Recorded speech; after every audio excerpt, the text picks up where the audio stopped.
በአዲስ አበባ ከተማ ኮንዶሚኒየም ተመዝግበው እጣ የሚጠብቁ ከሆነ ባለፉት ጥቂት ቀናት በስልክዎ ወይም በባንክ ደብተሮ ላይ ያዩትን መረጃ እንዴት ተረዱት? ንቁ የሚለው ቃል ለእጣ ብቁ መሆኑን ያረጋግጣል ብለው አስበው ነበር? ሰላም ጤና ይስጥልን።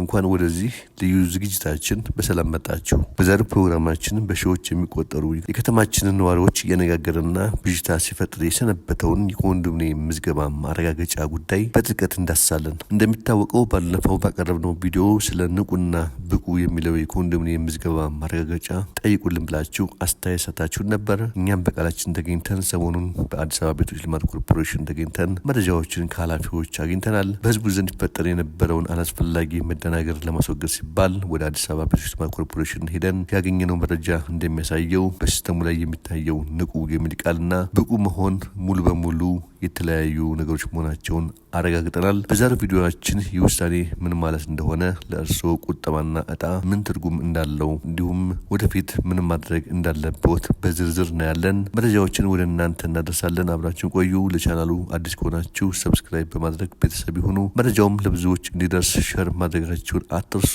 መረጃውንም ከወደዳችሁት ላይክ ማድረግና ጥያቄም ካላችሁ በኮሜንት መስጫው ላይ አስፍሩልን እንላለን። ምላሽ እንሰጣለን።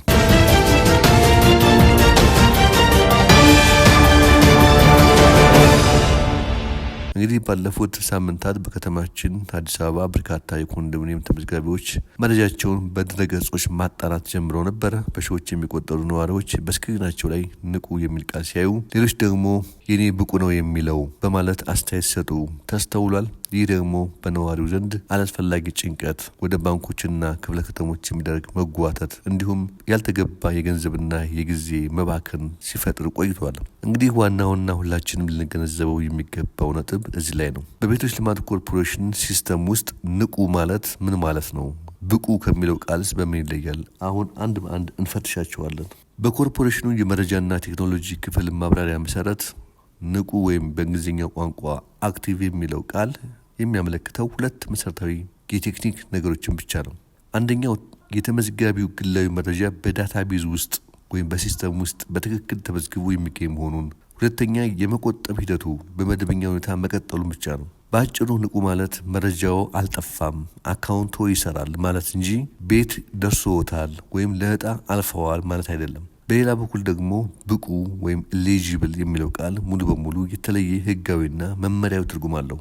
ብቁ ማለት በቤቶች እጣ አወጣጥ ህግ መመሪያ መሰረት የቤት ባለቤት ለመሆን የሚያስፈልጉ መስፈርቶችን አሟልቶ መገኘትን የሚያረጋግጥ ጽንሰ ሀሳብ ነው። ይህም ማለት የተቀመጠውን የገንዘብ መጠን መቆጠብ፣ የሚፈለገውን የቁጠባ ጊዜ ማጠናቀቅ እና የነዋሪነት ማረጋገጫዎችን ማሟላት ያካትታል። ስለዚህ በአሁኑ ወቅት በሲስተሙ ላይ የሚታየውን ንቁ የሚለው ሁኔታ የሂሳብ እንቅስቃሴውን እንጂ የብቁነት ደረጃውን አይገልጽም። ይህ ከሆነ እውነተኛው የብቁነት ማጣሪያ መቼና እንዴት ነው የሚካሄደው ለሚለው ጥያቄ ኮርፖሬሽኑ እንደገለጸው የእጣ አወጣጥ ቀን ከመድረሱ በፊት በጥብቅ ስነ ስርዓት የሚመራ ባለብዙ ደረጃ የማጣሪያ ስርዓት ይከናወናል። ይህ ስራ በአንድ ተቋም ብቻ የሚሰራ ሳይሆን የበርካታ የመንግስት አካላትን ቅንጅት ይጠይቃል። በዚህ ጥብቅ የኦዲትና ማጣሪያ ወቅት የሚከተሉ ዋና ዋና ነጥቦች ይፈተሻሉ። አንደኛ፣ የቁጠባ ዘመንና መጠን። ተመዝጋቢው በወጣው መመሪያ መሰረት ያላቋረጠ ቁጠባ ማድረጉና የሚፈለገውን ፐርሰንት መቆጠቡ ይረጋገጣል። ሁለተኛ፣ የቤት ባለቤትነት ሁኔታ ነው። ተመዝጋቢው ወይም ባለቤቱ ወይም ባለቤቷ ከዚህ ቀደም በስማቸው የተመዘገበ የፕላን ወይም የኮንዶሚኒየም ቤት የሌላቸው መሆኑ ከመሬት አስተዳደር ዳታቤዝ ጋር ክሮስ ቼክ ይደረጋል። ሶስተኛው የጋብቻና የነዋሪነት ሁኔታ ነው። በክፍለ ከተማና በወረዳ መዋቅሮች በኩል ትክክለኛ የነዋሪነትና የጋብቻ መረጃ ይጣራል። እነዚህ ሁሉ መስፈርቶች ተሟልተው ሲገኙ ብቻ ነው የኮርፖሬሽኑ የመጨረሻ የብቁ ተመዝጋቢዎች ዝርዝር ይፋ የሚደረገው። ውድ ተመልካቾቻችን፣ ከዚህ መግለጫ ጀርባ የሚተላለፈው ትልቅ መልእክት ጥንቃቄ ማድረግ ነው። በተለይም በቤት እጣ አወጣጥ ወቅት የሚፈጠሩ ብዥታዎችን ተንተርሰው ህገወጥ ድርጊቶችን የሚፈጽሙ አካላት እንዳሉ ይታወቃል። ይህም በማሰብ የቤቶች ልማት ኮርፖሬሽን ማህበረሰቡን ያስጠነቀቃቸው ዋና ዋና ነጥቦች እናያለን። የመጀመሪያው ከተለያዩ ያልተረጋገጡ የማህበራዊ ሚዲያ ገጾች፣ የቴሌግራም ቻናሎች፣ ከደላሎች የሚሰራጩ መረጃዎችን ከመቀበል ይቆጠቡ። ስምዎን እጣ ውስጥ እናስገባለን፣ ብቁ መሆኑን እናረጋግጣለን በሚሉ አታላዮች እንዳይሸወዱ። ማናቸውንም አዳዲስ መረጃዎች ከኮርፖሬሽኑ ኦፊሻላዊ የማህበራዊ ሚዲያ ገጾችና ከሚመለከታቸው የመንግስት መስሪያ ቤቶች ብቻ ይከታተሉ። ለማጠቃለል ያክል በስልክዎ ላይ ንቁ የሚለው ቃል ሲያዩ አካውንቶና መረጃው በሲስተሙ ውስጥ በትክክል መኖሩን እንደ መልካም ዜና ይወሰዱት።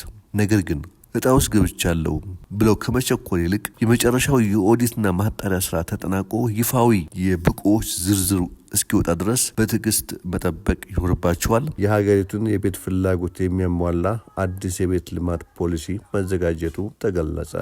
የሀገሪቱን የቤት ፍላጎት የሚያሟላ የመጀመሪያ የሆነ አዲስ የቤት ልማት ፖሊሲ መዘጋጀቱ በከተማና መሰረተ ልማት ሚኒስቴር የቤቶች ልማት መሪ ስራ አስፈጻሚ አቶ ጸጋዬ ሞሼ ገለጹ።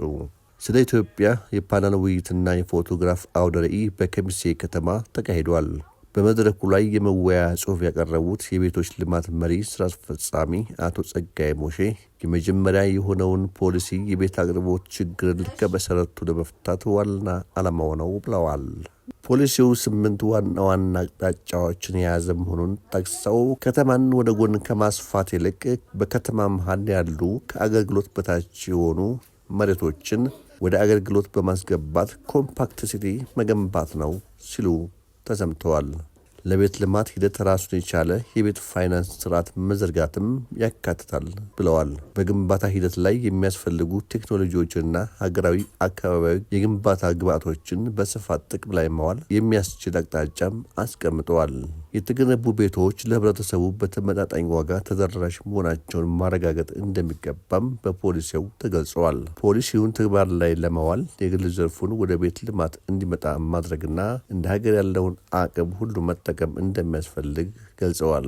እንደ ሀገር በከተሞች ያለው የመኖሪያ ቤት እጥረትን ለመፍታት የቤት ልማት አማራጮች እንዲስፋፉ በማህበራት በመንግስትና በባለሀብት ጥምረት በመስራት እፎይታ የሚያስገኙ ውጤቶችን ማየት ተችሏል። የዛሬው መረጃችን ጠቃሚ ሆኖ ካገኙት ሌሎች ኮንዶሚኒየም ተመዝጋቢ ወዳጆች ሼር በማድረግ ከብዥታ የታደጓቸው እንላለን። ቻናላችንን ሰብስክራይብ በማድረግ በቤት ልማትና ሌሎች ወቅታዊ ጉዳዮች ላይ የሚወጡ ትክክለኛ መረጃዎችን ቀድመው ያግኙ። ስለተከታተላችሁን እጅግ አድርገን እናመሰግናለን። ደህና ሁኑ።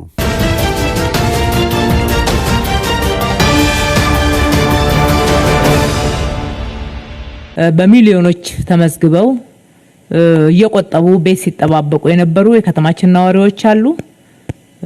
ታቅዶ ሲሰራ የነበረው ቤት ደግሞ ለነኚህ ሚሊዮኖች በዋናነት ወደ 270 ሺህ የሚደርስ ቤት እንደነበረ ደጋግመን ለዚህ ምክር ቤት አቀርበናል። በየጊዜው ቤት የሚጠይቅ ሰው እየጨመረ ነው የሚመጣው። ወደ ከተማችን በስራ ፍለጋም የሚመጣው በማህበረሰቡ ውስጥም ወጣቱ ራሱን ችሎ መኖር ሲገባው በዛ እድሜ በሚደርስበት ሰዓት ወጥቶ መኖር ይፈልጋል። ቤት ጥያቄ ይቀጥላል።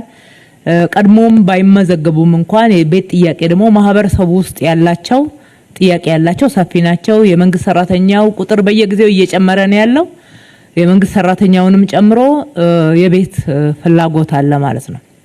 እነኚህ ሁሉ ፍላጎቶች አቻችለን በተጨባጭ ምላሽ እየሰጠን የምንሄድበት መንገድ ከስትራቴጂ አንፃር አቅርቦትን መጨመር ነው የሚል ነው የተከተልነው።